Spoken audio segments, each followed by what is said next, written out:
बिस्मिल्लाहिर्रहमानिर्रहीम। खाना काबा में एक औरत जोर जोर से पुकार रही थी, ओ मेरे अल्लाह, ओपले वाली सकीना को क्या दौलत दे दी। तूने बदबू से भरे ओपले वाली के नसीब में खाना काबा की खुशबू को लिख दिया। दोस्तों, खाना काबा में पहुंचकर इस औरत की खुशी के मारे टांगे कांप रही थी। बस एक ही अल्फाज इसकी जुबान से जारी थे, ऐ मेरे अल्लाह, ओपले वाली सकीना को क्या दौलत दे दी। इस औरत ने खाना काबा पहुंचने के लिए 20 साल तक ओपले थपे, जिसको थापियां भी बोलते हैं, जो कि जानवरों के गोबर से बनते हैं। इस औरत ने कभी भी अच्छा खाना खाया और ना ही अच्छा पहना। अगर कभी बीमार हो जाती तो पैसों को बचाने की खातिर दवाई ना लेती। जब 20 साल के बाद इसने रकम निकाल कर गिनती की तो अल्लाह के घर के दीदार के लिए फिर भी मतलूबा रकम कम थी।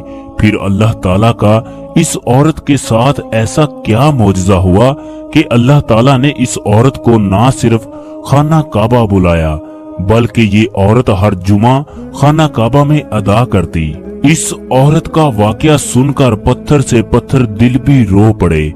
माई सकीना को कोई कहता, तेरे हाथों से बदबू आती है। कोई कहता है कि इतने पैसे जोड़कर क्या करेगी, कोई अच्छे से कपड़े ही खरीद लो। कोई कहता, तेरे इन कपड़ों से बदबू आती है। माई सकीना को ऐसे जुमले सुनते हुए ना जाने कितने साल गुजर गए। माई सकीना गोबर से बने हुए ओपलों को बेचकर पैसे जमा कर रही थी कि वो बैतुल्लाह यानी अल्लाह के घर का दीदार कर सके। वो नबी अकरम सल्लल्लाहु अलैहि वसल्लम के रोजे को अपनी आंखों से देख सके।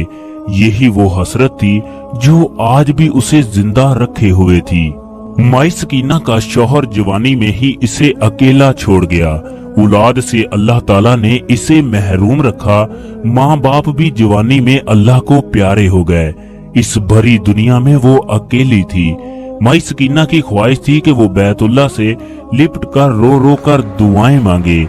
इसी तड़प में तपती धूप हो या सख्त सर्दी, वो दिन भर ओपले थापती। उसने अपनी कमाई को कभी खुद पर खर्च ना किया। कपड़े खाना जो कोई दे देता उस पर गुजारा करती। अगर कभी बीमार हो जाती तो अल्लाह से दुआ मांग लेती, या अल्लाह मुझे उस वक्त तक अपने पास ना बुलाना जब तक मैं तेरे घर का दीदार ना कर लूं, तेरे नबी का शहर ना देख लूं। ऐसे ही तड़पते बैतुल्लाह की आस लगाए अपनी कमाई को संदूक में रखती। कुछ दिनों के बाद निकाल कर देख लेती। वो पढ़ी लिखी ना होने की वजह से गिन तो नहीं सकती थी, लेकिन वो सोचती, न जाने कब बुलावा आएगा, कब वो अल्लाह के घर का दीदार करेगी। इन नोटों को चूमती अपनी आंखों से लगाकर वापस उसी जगह रख देती। वो बरसों से यही सब कुछ कर रही थी। फिर एक दिन उसने सोचा, अब लगता है उम्रे की रकम पूरी हो चुकी है। कल मेरा हमसाया रशीद आएगा और ये रकम मैं उससे गनवाऊंगी। उससे कहूंगी कि वो मुझे अल्लाह के घर में बजवा दे। वो रात भर जागती रही। नींद कोसों दूर थी। सुबह होते ही वो इसके टूटे हुए मकान के बाहर जा पहुंची और आवाज देने लगी, रशीद, आज मजदूरी पर जाने से पहले मेरी बात सुनकर जाना। इतने में रशीद की आवाज आई, क्या हुआ? माई सकीना कहने लगी, पुत्र आजा, फिर बताती हूँ। ये कहकर वो अपनी झुग्गी में चली गई। उसने सारी कमाई निकाली और एक चादर पर डाल दी। सबसे बड़ा नोट 100 का था। इसके बाद 50-50 के कई नोट, 10-20 और फिर 5 के सिक्के चादर पर बिखरे पड़े थे। थोड़ी देर के बाद रशीद आया। नोटों को देखकर बोला, माई सकीना, ये क्या है? पुत्र, ये तेरी माई सकीना की उम्र भर की कमाई है। जब से तेरा चाचा अल्लाह को प्यारा हुआ तब से मैंने ओपले थापने का काम किया।